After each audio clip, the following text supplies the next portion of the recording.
Bonjour à tous, bienvenue sur la chaîne Naturellement Riche. Chaque semaine, nous essayons de t'apporter le maximum de conseils pour lancer ton projet d'entreprise et le développer avec le plus de succès. N'hésite pas à nous suivre en t'abonnant à notre chaîne. Aujourd'hui, je voulais aborder le sujet souvent méconnu des entrepreneurs qui débutent, mais qui est pourtant fondamental pour réussir dans n'importe quel business que ce soit. Je voulais te parler du capital social d'une entreprise.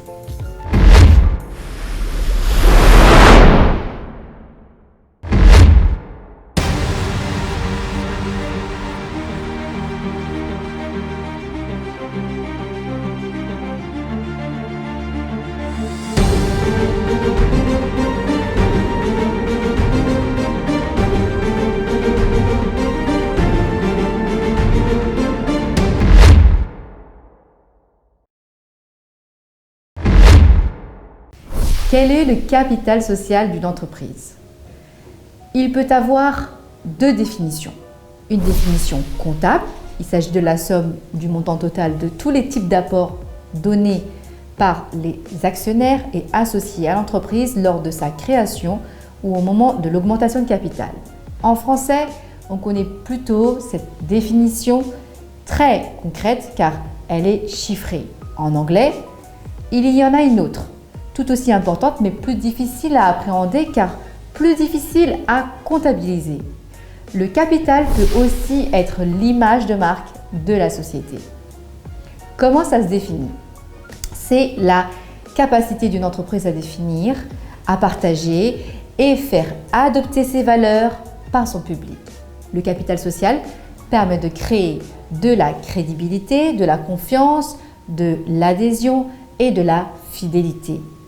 Tu comprends que le montant du capital social est important. Plus le capital social de ta société est fort et de bonne qualité, plus tu pourras mobiliser des followers et augmenter ton taux de conversion. Tu vas me dire, tout cela est bien intéressant Yin, mais qu'est-ce que ça m'apporte à moi, entrepreneur? Je t'en parle car ça peut t'apporter beaucoup.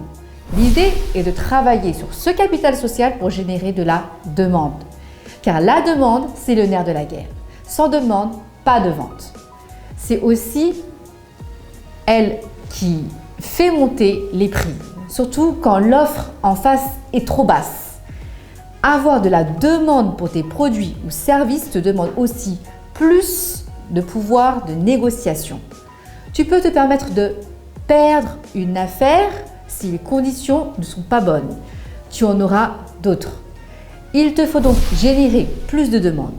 Et le capital social est l'une des armes les plus efficaces de l'entrepreneur du 21e siècle pour générer de la demande.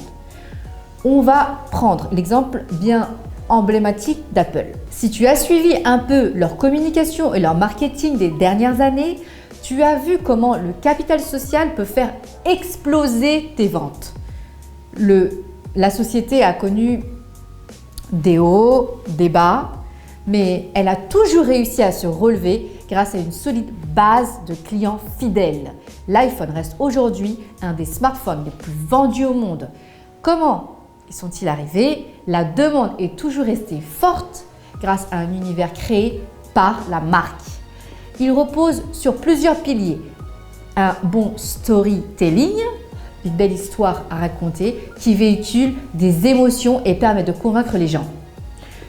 Dans le cas d'Apple, il ne s'agit pas de vendre des produits, mais d'équiper des gens avec des outils simples et pratiques pour améliorer leur vie et la rendre plus intéressante. Par exemple, ils ne te vendent pas des gigabits, mais la possibilité pour toi d'emporter toute ta musique ou toute photo partout avec toi. Ils ne te vendent pas un téléphone avec un appareil photo de telle capacité technique, ils te vendent un téléphone avec un appareil qui fait des photos comme en studio.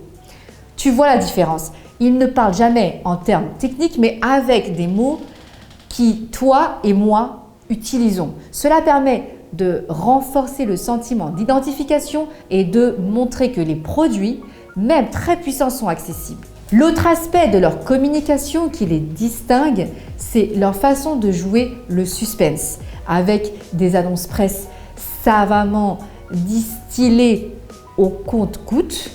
La marque aime se faire désirer, elle sait que l'exclusivité fait vendre. Nous ne sommes pas tous Apple et ces stratégies sont le fruit de gros investissements, pas forcément reproductibles pour nous simples entrepreneurs, mais il y a de bonnes leçons à en tirer. Tu ne crois pas? Voilà ce que je te propose. Leçon numéro 1. Tu as besoin des réseaux sociaux. Pardon d'insister encore sur ce point, j'ai l'impression de le faire à chaque vidéo, mais c'est vraiment clé. Si tu n'utilises pas de communication digitale, comment tu vas créer ta demande? En payant de ta personne.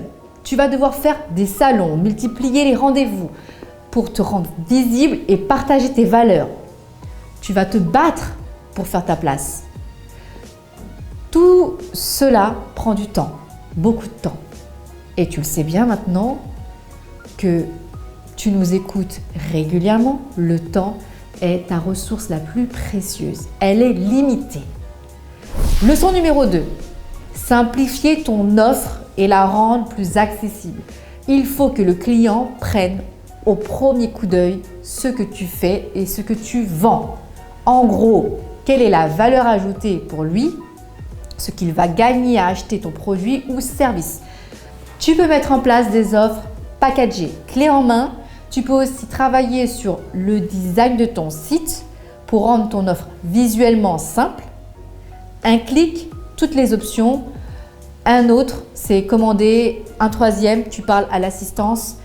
Il faut que ce soit simple, immédiat, efficace. Leçon numéro 3. Raconter une belle histoire qui insiste sur le pourquoi de ton offre. Si tu te débrouilles bien, tout le monde va comprendre ce que tu fais, ce que tu vends et comment tu le fais. Mais en expliquant le pourquoi, tu t'adresses au client pour vendre la marque et tes valeurs. Et c'est justement cette communication qui va rendre ta clientèle fidèle.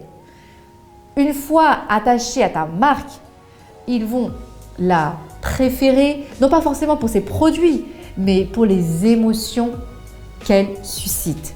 Tout le monde sait que les fraises Sagada, c'est mauvais pour la santé. Mais ça te rappelle ton enfance, alors tu en achètes de temps en temps. Laisse-moi un message si toi aussi tu as une marque fétiche comme celle-ci. Leçon numéro 4. Créer la rareté, l'exclusivité. Elle fait vendre. Nous sommes des animaux sociaux. C'est plus fort que nous.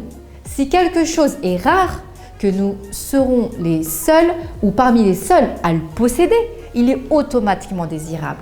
Ça marche avec tout. Regarde comment les ventes limitées de la grande distribution discount cartonnent. Sans être Apple, il y a des tonnes de moyens de le faire.